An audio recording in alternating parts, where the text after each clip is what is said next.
من فتره كنت نزلت بوست على القناه وطلبت ان اي حد عنده سؤال عايزني اجاوبه عليه يكتبه لي في كومنت على البوست دوت. فاهلا بيك بقى في فيديو اسئله 5 اللي هجاوب فيه على اكبر قدر من الاسئله اللي هقدر عليها في الفيديو دوت. فمن غير اي مقدمات كتير خلينا في الفيديو بتاعنا.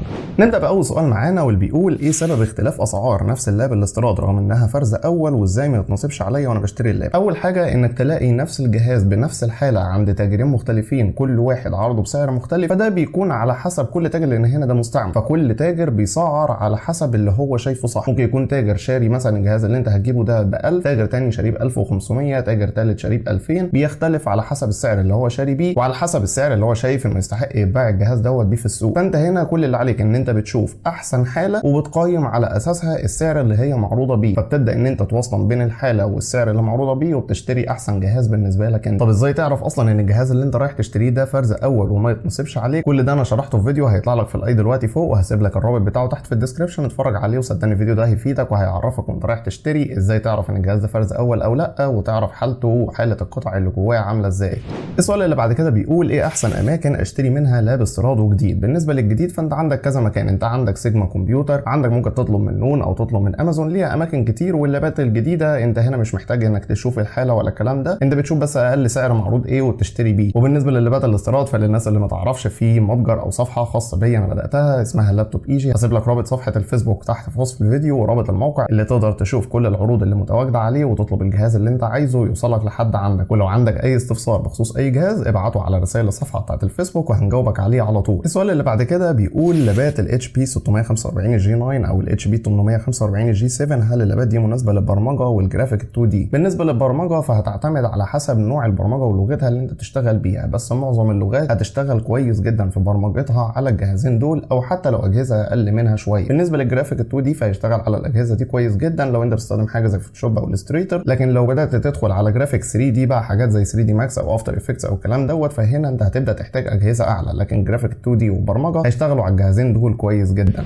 السؤال اللي بعد كده بيقول هل حضرتك تعرف ناس ثقه ممكن الواحد يشتري منهم قطع بي سي؟ يا ريت تقول لي ترشيحات من عندك. قطع البي سي في اماكن كتير تقدر تشتريها منها، عندك البدر جروب والنخيلي وعندك سينما كمبيوتر، بس في محل اللي انا بحب اتعامل معاه في مول البستان اسمه بازل تكنولوجي. الصفحه بتاعتهم هسيب لك الرابط بتاعها تحت في الديسكربشن، بينزلوا عليها العروض والكلام دوت. لو رحت لهم هناك في اي وقت تشتري منهم اي حاجه قول لهم بس انك جاي من طرفي وصدقني هيعملوا معاك الواجب وزياده. السؤال اللي بعد كده بقى بيقول هل ينفع اغير البروسيسور لللابتوب ديل 7720 من جيل سادس لجيل سابع؟ ولو ينفع اغير فين؟ بص، هو حته ان انت ينفع تغير البروسيسور الجهاز نفسه بيقبل انك تشيل البروسيسور اللي عليه وتركب بروسيسور الجيل السابع، ولكن انا ما بنصحش بالعمليه دي قوي. والسبب بتاعها انك عشان تروح لاي حد مهما كان موثوق انك تشتري منه اصلا بروسيسور، فصدقني انت ما بتبقاش عارف البروسيسور دوت حالته ايه، والضمان اللي بيدوه معظم التجار بيكون ضمان صوري ملوش لازمه. فانت ممكن تشتري البروسيسور دوت يطلع بروسيسور مثلا متسخن عليه او طالع من جهاز متصين بايظ، فانت ما تضمنش ابدا البروسيسور اللي انت رايح تشتريه حالته عامله ازاي. بل معظم كمان الناس اللي بتبيع بروسيسورات لوحدها مش بتركبه، هتضطر ان انت تاخد المعالج توديه لفني صيانه عشان يركبه لك، وساعتها لو طلع بايظ هتيجي ترجعه للتاجر هيقول لك انت اللي بوظته او تنت البنات او هيطلع لك باي حجه عشان ما يرجعش البروسيسور اللي انت اشتريته. فانا هنا نصيحتي ليك لو انت حاسس ان انت محتاج تعلى من الجيل السادس للجيل السابع، واللي صدقني عن تجربه مش مستاهل اصلا انك تطلع بين الجيل السادس للجيل السابع، ما فيهمش فرق كبير خالص يستاهل انك تعمل الموضوع دوت. بس لو انت محتاج زياده فانت ممكن ساعتها تبيع الجهاز اصلا اللي معاك وتشتري نفس الجهاز جيل سابع من اي تاجر موجود في السوق، لانك انك تعمل اختبارات على الجهاز بيكون اسهل واحسن بكتير من انك تبدل البروسيسور في الجهاز اللي معاك. وبرضه نفس الكلام للناس اللي دايما بتسالني على كروت الشاشه، حته ان انت تروح تغير كارت الشاشه للجهاز بتاعك. لو كان بي سي كنت هقول لك ماشي، لكن في اللابات انا بفضل ان انت تبيع الجهاز اللي معاك واشتري جهاز اعلى، بدل من نقطه ان انت تقعد تغير في القطع اللي جوه. والقطع اللي ما فيهاش قلق انك تغير فيها عادي بتكون الهارد او الرامات، لكن البروسيسور او كارت الشاشه حتى لو كان الجهاز بيقبل ان هم يتغيروا، ما بنصحش ان حد في مصر يغير القطع ديت الا لو كان القطعه اللي معاك خلاص البروسيسور باظ او كارت الشاشه بعد الشر باظ، ساعتها غير الكارت او البروسيسور عادي. لكن غير كده بيع الجهاز نفسه واشتري جهاز اعلى.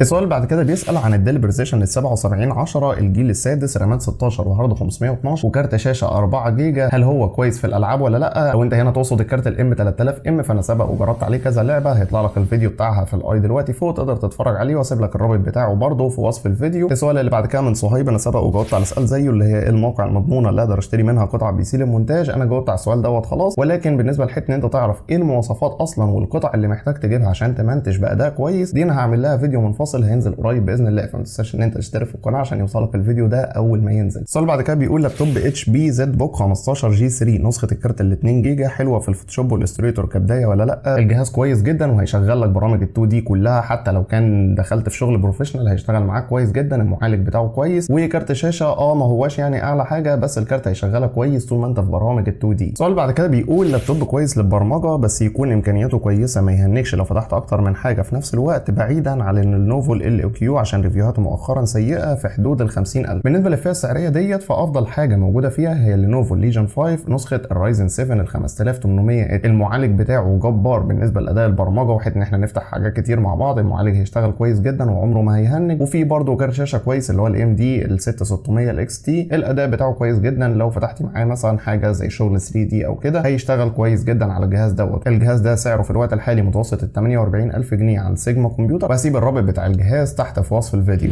السؤال بعد كده بيسال عن اتش بي زد بوك ال 15 جي 5، هل هو جهاز كويس ويعيش فتره كويسه وما ياثرش في حاجه بعيدا عن الالعاب، ولا في حاجه افضل منه في نفس الفئه السعريه؟ اول حاجه الزد بوك انا عملت له مراجعه كامله وتجربه كامله ليه، ذكرت فيها كل مميزاته وعيوبه، هتطلع في الاي دلوقتي فوق ممكن تتفرج عليها. بس في الوقت الحالي الصراحه الجهاز ده بيتباع بمتوسط ال 23,000 ل 24,000 جنيه، وفي الفئه السعريه دي بفضل انك تجيب حاجه زي الديل بريسيشن ال 7540 لان هيكون اعلى في المعالج واعلى في كارت الشاشه، وفي نفس الوقت هيكون بنفس سعر الزد بوك الجي 5. ده مش معناه خالص ان الزد بوك وحش ولا الاداء بتاعه وحش او مثلا ما بيعيش كتير، لا الجهازين كويسين جدا، ولكن الديل ال 7540 هيديك اداء اعلى شويه بفضل المعالج وكارت الشاشه. لكن غير كده لو انت عايز مثلا شكل الزد بوك او حته انه بيقبل هارد اتش دي مثلا ولا كده، دي مميزه اكتر في الزد بوك، ساعتها خليك في الزد بوك، برده جهاز كويس جدا وصدقني هيعيش معاك لفتره طويله جدا ما تقلقش منه خالص. السؤال بعد كده بيسال عن اتش بي 8770 دبليو، هل يستاهل الشراء ولا لا؟ الجهاز دوت كاداء هو كويس جدا، ولكن التبريد بتاعه مش احسن حاجه، الجهاز بيسخن سنه بسيطه، وبفضل انك تجيب حاجه زي الديل بريسيشن الام 6700 اللي بنفس مواصفاته وتقريبا بنفس سعره، ولكن بيكون افضل شويه في التبريد. بس المشكله ان الام 6700 وعيله الديل الام عموما من الجيل الاول لحد الجيل الرابع شبه الاجهزه دي بقت مختفيه في مصر، فلو ما لقيتوش خالص ساعتها 8770 دبليو برضه اختيار كويس، بس لو لقيت الام 6700 هيكون افضل. السؤالين اللي بعد كده بقى هم يعتبروا متشابهين شويه. الاول بيقول عايزين فيديو ازاي نعرف نسبه الكلر جامود في اعدادات اللابتوب، والسؤال الثاني بيقول ازاي نعرف ان شاشه اللابتوب دي اصليه ولا متبدله. وللاسف السؤالين صعبين جدا، حته ان انت تعرف شاشه اللابتوب اصليه او لا، او تعرف الكلر جامود بتاع الشاشه ديت. واللي ما يعرفش الكلر جامود هي نسبه الالوان اللي بيدعمها الشاشه اللي انت جايبها، سواء مثلا كانت اس ار جي بي او ادوبي ار جي بي، وبتدعم الاس ار جي بي او الادوبي ار جي بي بنسبه كام في الميه، او بتغطي منهم بنسبه كام في الميه. دي صعب جدا انك تعرفها، والطريقه الوحيده اللي بتعرف بيها هي انك بتكتب اسم اللاب على جوجل وبتكتب جنبه كلمه مواصفات، وبتدخل بعد كده على الموقع بتاع شركه اللابتوب ده، هتلاقي مكتوب الشاشه بتاعت اللاب ده الاصليه بتدعم قد ايه. طب انت عايز تعرف بقى ممكن اللاب اللي انت بتشتريه ده اصلا يكون الشاشه متغيره، وبالتالي ساعتها الارقام دي مش هتكون ارقام صح. طب ازاي تعرف حتى ان هي بقى متبدله او لا؟ فدي للاسف صعب جدا على شخص عادي ان هو يعرفها، او حتى كتاجر بتكون صعبه شويه، بس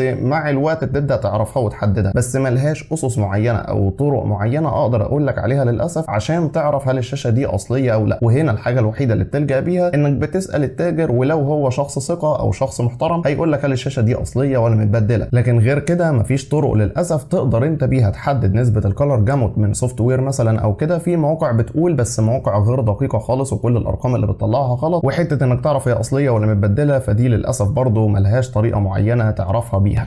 السؤال الاخير معانا بقى بيقول محتاج فيديو لو انا طالب هندسه واحتاج لابتوب ورك ستيشن يشغل برامج هندسيه تقيله زي 3 دي ماكس واوتوكاد، ايه هي مواصفات اللابتوب المناسبه؟ حته ايه المواصفات اللي انت تحتاج تبدا بيها وعلى حسب نوعيه الشغل والكلام ده كله، فدي انا هعمل لها فيديو منفصل، بس هقول لك كام حاجه كده سريعه تمشي عليها. اول حاجه انت طالما شغل جرافيك فانت بتحدد الاول نوعيه الشغل بتاعك، هل هي شغل مثلا خفيف ولا شغل متوسط ولا شغل تقيل. لو هو شغل خفيف مثلا خالص حاجات 3 دي بسيطه ساعتها انت مش تحتاج جهاز عالي، وجهاز من ابو 7000 او 8000 هيكفيك وزياده. لو شغل متوسط هتبدا تدخل على الفئه بتاعت ال 14 لل 17000 جنيه. لو شغل 3 دي عالي بقى وحاجات افتر افكتس مثلا شغل تقيل او كده، ساعتها اجهزه من اول 23000 فيما فوق هتكون هي الاختيار الافضل بالنسبه لك. وبالنسبه للمواصفات بقى المحدده اللي انت تمشي عليها فدي زي ما قلت هذكرها في الفيديو اللي هينزل باذن الله قريب، اللي هتكون سلسله اصلا كامله، هيكون فيها فيديوهات لاحسن لابات للبرمجه، وفيديوهات لاحسن لابات للجرافيك وال 3 دي، وفيديوهات ثانيه لاحسن لابات للالعاب، وهذكر فيها كل المواصفات اللي انت هتحتاج تمشي عليها على حسب نوع الشغل بتاعك.